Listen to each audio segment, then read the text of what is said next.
All right, so we're going to talk about how to measure the cardiac output. So let's just get right into it. So there are two major ways to do this. The first is called the Fick method, and the second is called thermodilution. Right now, just to keep things simple, we're going to focus on the Fick method and save this thermodilution stuff for a later video. So first we got to take a step back and define a few things that may seem unrelated, but bear with me for a moment.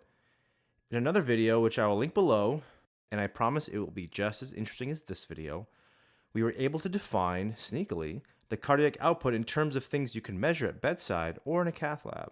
If you're really curious and you love equations, you can go back and watch that video, or you can just take my word for it that this equation's true.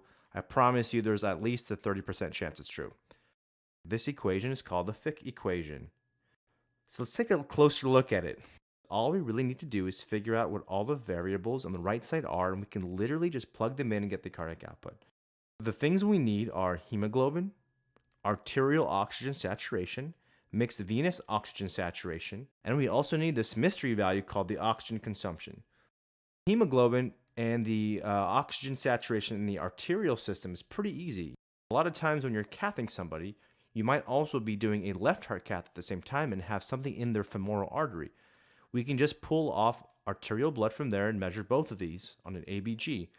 Additionally, you can do an ABG as we typically do in the radial artery, or you can get the oxygen saturation by using a pulse ox. Now let's talk about the mixed venous oxygen saturation. Where do we get that from? We have to get that from a right heart cath. Now why? So we know that all of the venous blood from the body all mixed together in the right atrium. Right, so if we took the blood gas from the venous system from the SVC, we would only be getting the oxygen saturation in the upper half of the body, and vice versa for the IVC. The IVC and SVC and the coronary sinus all mixed together in where? The right atrium. So this is going to be the best place where you can get the total mixed venous blood gas in a patient's body. Now to do this, you need a right heart cath. This is also called a Swan-Ganz or Swan-Ganz if you're French and pretentious. That's why a lot of times, if you're not in the cardiac ICU, in order to measure someone's cardiac output, you need to go to the cath lab. So the most nebulous of these variables is the oxygen consumption. And to be frank, I searched the internet hard and wide for at least 10 minutes and couldn't find a very clear answer as to how this is actually measured. And this actually is why I made this video, to kind of clear this up at least as accurately as I could find on a 10-minute Google search. So what I found was that oxygen consumption is measured two ways. The first method isn't done anymore because it's too cumbersome, essentially. But you put a respirator on somebody and you measure their expired gases. If you remember from biochemistry, and I barely did, that oxygen is used in the electron transport chain. I know 3 words you would have never wished you would have heard ever again. And it's converted to carbon dioxide. So the more carbon dioxide you expire, the more you know the patient is consuming oxygen. In reality, though, no one's going to do this anymore. It takes way too long, and instead we're just going to estimate the oxygen consumption because it's way easier and way less expensive. But because you're not directly measuring the oxygen consumption, that's why it's called the indirect Fick method. So how is this oxygen consumption estimated, and is it even a good estimation in reality?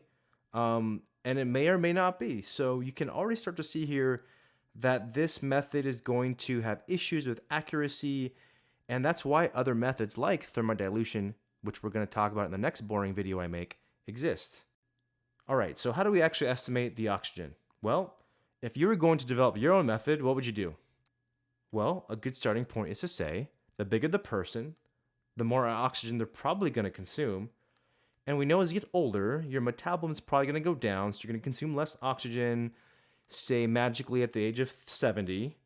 But there really isn't a right answer, but the key is that it should correlate well with the direct method, which is our gold standard. So I'll just give you the most common ways I've seen, although differences will be institutionally dependent on how your hospital or lab calculates or estimates the oxygen consumption. The most simple method I've seen is for every kilogram of body weight, you just kind of assume that they're consuming 3 milliliters of oxygen per minute. So a 70 kilogram person, you can do the math and it becomes 210 milliliters per minute. A more complex one I've seen is on MD Calc. The link is below. It takes into consideration the height and the weight of the patient to calculate the body surface area. So essentially, the more surface area you have, the bigger you probably are, and then the higher the oxygen consumption you're going to have. So for that same 70 kilogram person, let's say they're 6 feet tall, which I wish I was, they would consume about 232 milliliters of oxygen per minute, pretty close to the 210 we had below. There are even special adjustments for people over the age of 70, but you can look at those details in the link below. So next time you're in the control room of the cath lab and they're measuring cardiac output, now you know why people are yelling arterial, venous, blood gas, and hemoglobin. The operator is going to input all of these data into a software they're using to calculate the cardiac output. And that's what you're going to see in the EMR when that report returns on that